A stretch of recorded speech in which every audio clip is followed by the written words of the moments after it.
Happy Friday, everybody. Thanks for joining us here for Wake Up Charlotte to Go. I'm Ben Thompson, and I'm joined by a man who has a little pep on his step on a Friday because the forecast today just looks amazing. It's one of those perfect days. If you could take the day off, today would be one great day to do it as we take a look at uptown Charlotte, looking nice there. Not a cloud in the sky. Low temperatures this morning. It was a mild morning. We only dropped to 54 degrees at Charlotte. It was 51 at Rockingham, 39 at Boone, 42 at Morgan. So not a bad start to the day.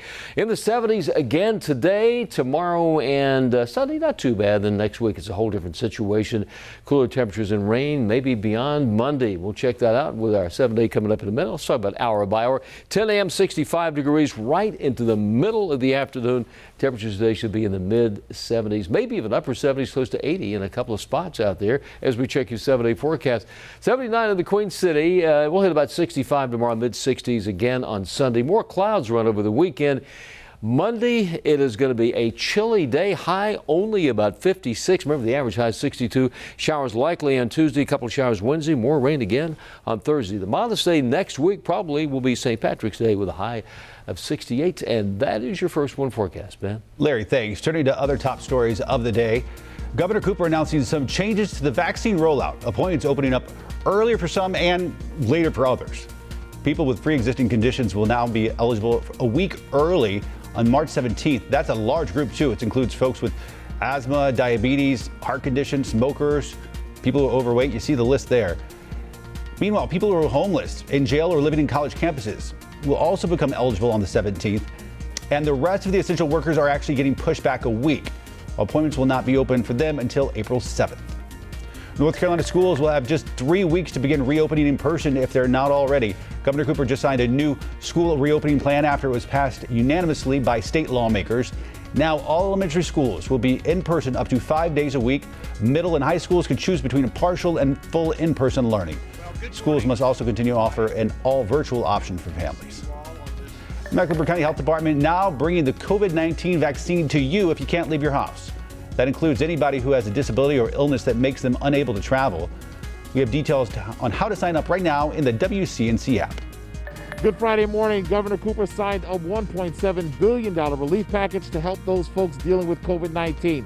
More than $400 million to universities, $300 million going to our public schools, and even money for assistance for people who can't afford to pay their rent.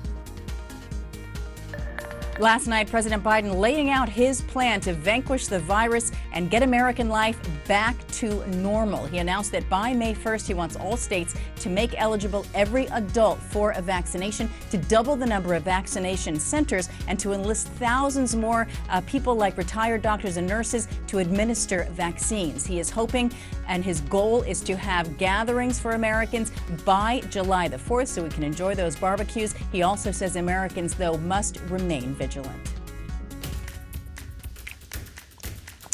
So that was a big promise that he made during the primetime address yesterday, talking about the 4th of July. People have really latched on now to that date, so much so that the hashtag 4th of July is trending on social media as you hop on Twitter this morning. So he said during the address yesterday that he's hoping that the vaccine will be available for all adults by the 1st of May. He said he's hopeful then that life can return to normal by Independence Day, but that is if people wear masks and get their vaccines. Take a listen.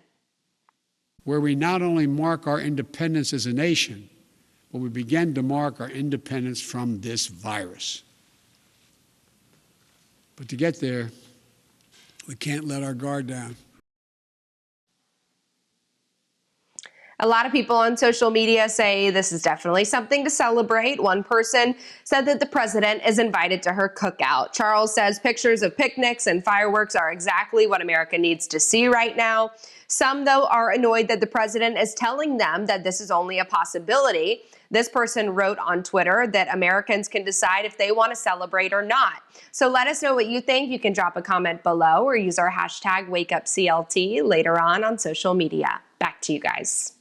Time now to connect the dots when we make the news make sense. It's that time of year. This weekend we spring forward. Right now there's actually a bipartisan bill in the Senate to keep this time change permanent so that we get longer days and more sunlight year round. And some states are calling for the same.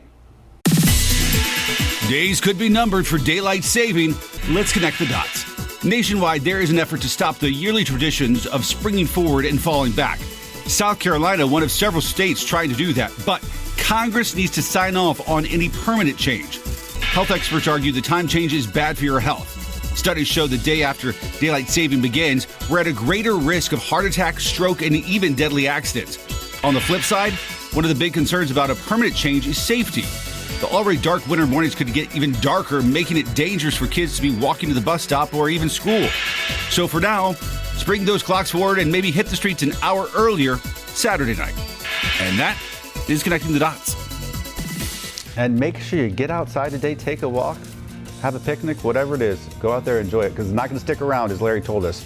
We hope to see you back here Monday morning, 4:30 a.m. for Wake Up Charlotte. Have a great weekend.